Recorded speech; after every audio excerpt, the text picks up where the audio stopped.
क्या हो रहा है उत्तराखंड की शिक्षा व्यवस्था में? नया सत्र शुरू हो गया लेकिन किताबें गायब हैं।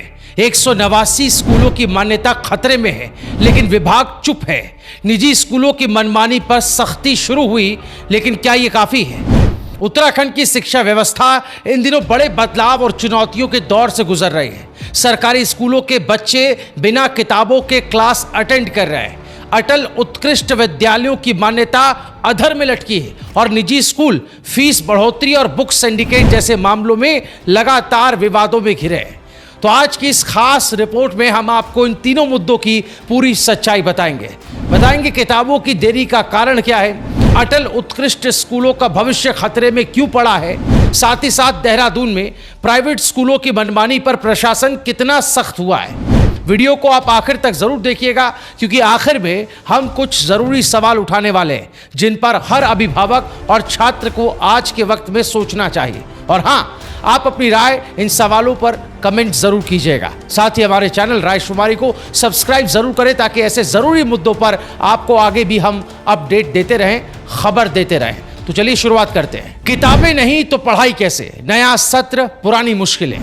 उत्तराखंड में 1 अप्रैल से नया शैक्षणिक सत्र 2025-26 शुरू हो गया लेकिन सरकारी स्कूलों के छात्रों को अब तक निःशुल्क किताबें नहीं मिल पाई।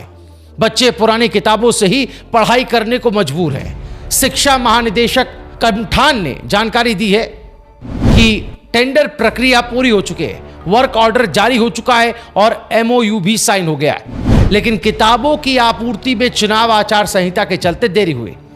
उन्होंने भरोसा दिया, आश्वासन दिया कि अप्रैल महीने के आखिर तक सभी स्कूलों में किताबें पहुंच जाएंगी। सुनिए शिक्षा महानिदेशक झरना कमठान क्या कह रही है। देखिए, जो नया एकेडमिक सेशन है आज 1 अप्रैल से स्टार्ट हो गया है और इसके लिए जो छात्र छात्राओं को निःशुल्क पाठ्य पुस्तकें दी जाती हैं उसके लिए टेंडर की कार्रवाई कर ली गई है और उसके लिए जो वेंडर है उनका चयन हो गया है, उनको वर्क ऑर्डर जारी कर दिया गया है, MOU भी साइन हो गया है और जल्दी ही बुक्स जो हैं हमें प्राप्त हो जाएंगी। और ये और जल्दी हो जाता लेकिन बीच में चूंकि पंचायत ये नगर निकाय चुनाव की आचार संहिता लग गई थी इसलिए थोड़ा विलम्ब हुआ है, लेकिन फिर भी हम इस मंथ में ये प्रयास करेंगे कि सभी स्कूल्स में निःशुल्क पाठ्य पुस्तकें पहुंचा दी जाए और अभी परसों 3 तारीख से बुक्स आनी स्टार्ट हो जाएंगी। तो साथ ही बोर्ड एग्जाम्स का भी रिजल्ट जो है ये प्रयास किया जा रहा है कि समय पर आ जाए। और साथ में जो हमारे विभागीय बजट की बात करें तो अब की बार खर्चा भी अच्छा हुआ है। समग्र शिक्षा अभियान के तहत हमको पहली बार जो 4th इंस्टॉलमेंट है 144 करोड़ की वो प्राप्त हो गई है। विगत कई वर्षों से हमें 3 इंस्टॉलमेंट ही मिलती थी पर अब की बार 4 इंस्टॉलमेंट मिल गई है, तो निश्चित रूप से विभाग के लिए एक बड़ी उपलब्धि है और इसमें सभी जनपदों ने काफी सराहनीय कार्य किया है और साथ में जो हमारी समग्र शिक्षा की स्टेट लेवल की टीम है उनके प्रयासों से ही ये संभव हो पाया है। दोस्तों, अब सवाल ये उठता है कि हर साल ये देरी क्यों होती है? क्या हमारे सिस्टम में इतनी भी तैयारी नहीं होती कि किताबें सत्र शुरू होने से पहले ही पहुंच जाएं? 10वीं और 12वीं बोर्ड के रिजल्ट भी अभी तक घोषित नहीं हुए हैं जिससे बच्चों की आगे की तैयारी भी काफी प्रभावित हो रही है। हालांकि विभाग का दावा है कि रिजल्ट समय पर घोषित किया जाएगा। उधर अटल उत्कृष्ट विद्यालय नाम बड़ा और हालत खराब। उत्तराखंड के 189 अटल उत्कृष्ट विद्यालयों में पढ़ने वाले हजारों बच्चों का भविष्य अधर में लटका है।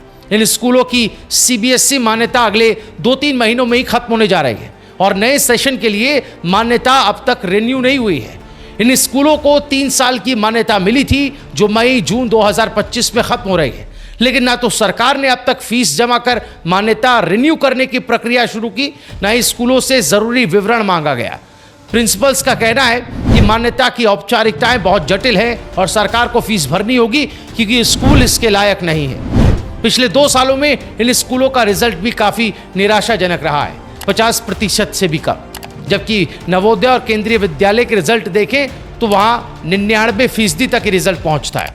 तो सवाल यह है कि क्या सरकार इन स्कूलों को बंद करने की तैयारी में है?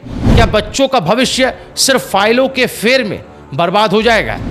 उधर विद्यालय शिक्षा निदेशक डॉक्टर मुकुल कुमार सती का कहना है कि स्कूलों ने मान्यता रिन्यू के लिए कोई जानकारी नहीं दी। हालांकि उन्होंने ये जरूर कहा कि मान्यता के लिए लगने वाली फीस का बजट जारी किया जाएगा, लेकिन अब अप्रैल आ गया है और प्रक्रिया अभी भी शुरू नहीं हुई है। निजी स्कूलों की मनमानी पर प्रशासन की सर्जिकल स्ट्राइक।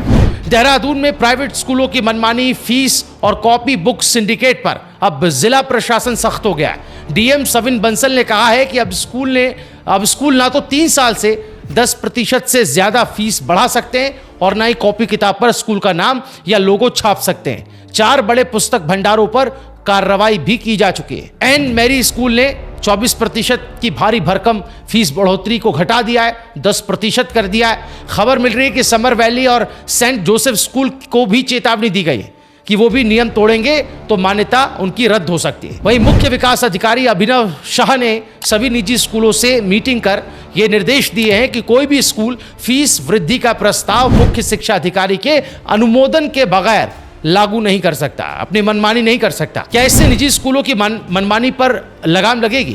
क्या प्रशासन की ये सख्ती लंबे समय तक टिकेगी? वहीं एनएसयूआई और सामाजिक संगठन जैसे श्री रामकृष्ण सेवा न्यास ने भी इस मुद्दे पर मोर्चा खोल दिया है। एनएसयूआई ने निदेशालय में प्रदर्शन किया, जबकि कांग्रेस के प्रवक्ता पंकज छेत्री को धरने से जबरन हटाया गया। ये संगठन कह रहे हैं कि स्कूलों में हर साल बिना आधार के फीस बढ़ाई जाती है और सरकारी विभाग ही प्राइवेट पब्लिशर की किताबें लगाने की अनुमति देता है। अब कुछ जरूरी सवाल जो अब हर किसी को पूछने चाहिए। जी हाँ, क्या हर साल किताबें देने में देरी अब एक परंपरा बन चुकी है? जब अटल उत्कृष्ट स्कूलों के परिणाम इतने खराब हैं, तो क्या यह मॉडल सफल कहा जा सकता है? क्या सिर्फ चेतावनी देकर निजी स्कूलों की मनमानी को रोका जा सकता है? सवाल यह भी कि क्यों शिक्षा विभाग खुद ही प्राइवेट पब्लिशर की किताबों को बढ़ावा दे रहा है? सवाल यह भी कि क्या उत्तराखंड में शिक्षा अब सेवा नहीं व्यापार बन चुकी है? उत्तराखंड की शिक्षा व्यवस्था इस वक्त एक चौराहे पर खड़ी है। एक तरफ सरकार की नीयत सुधार की दिखती है, जैसे निजी स्कूलों पर सख्ती, टेंडर और एमओयू की पारदर्शिता, लेकिन दूसरी तरफ जमीनी सच्चाई यह है कि न किताबें समय पर है, न मान्यता की फिक्र और न ही परिणामों की गुणवत्ता। सरकारी स्कूलों की तैयारी और निजी स्कूलों की चालाकी दोनों ही बच्चों की पढ़ाई पर सीधा असर डाल रहे हैं। अब समय कि हम सब मिलकर ये सवाल पूछें कि क्या उत्तराखंड में शिक्षा व्यवस्था सिर्फ फाइलों और नियमों तक सीमित रह जाएगी, या फिर अब कुछ बड़ा, ठोस और जमीनी बदलाव देखने को मिलेगा? आपका इस पर क्या कहना है? आप अपनी राय आपने भी अपने बच्चों के स्कूल में क्या कुछ ऐसा अनुभव किया है? क्या निजी स्कूलों की फीस वाकई आपकी जेब पर भारी पड़ती है? अपनी राय इन सवालों पर ज़रूर बताएं, कमेंट करें और वीडियो को ज़्यादा से ज़्यादा शेयर करें, ताकि इस मुद्दे पर ज़्यादा से ज़्यादा लोगों की राय, एक चर्चा और जागरूकता दोनों बढ़े।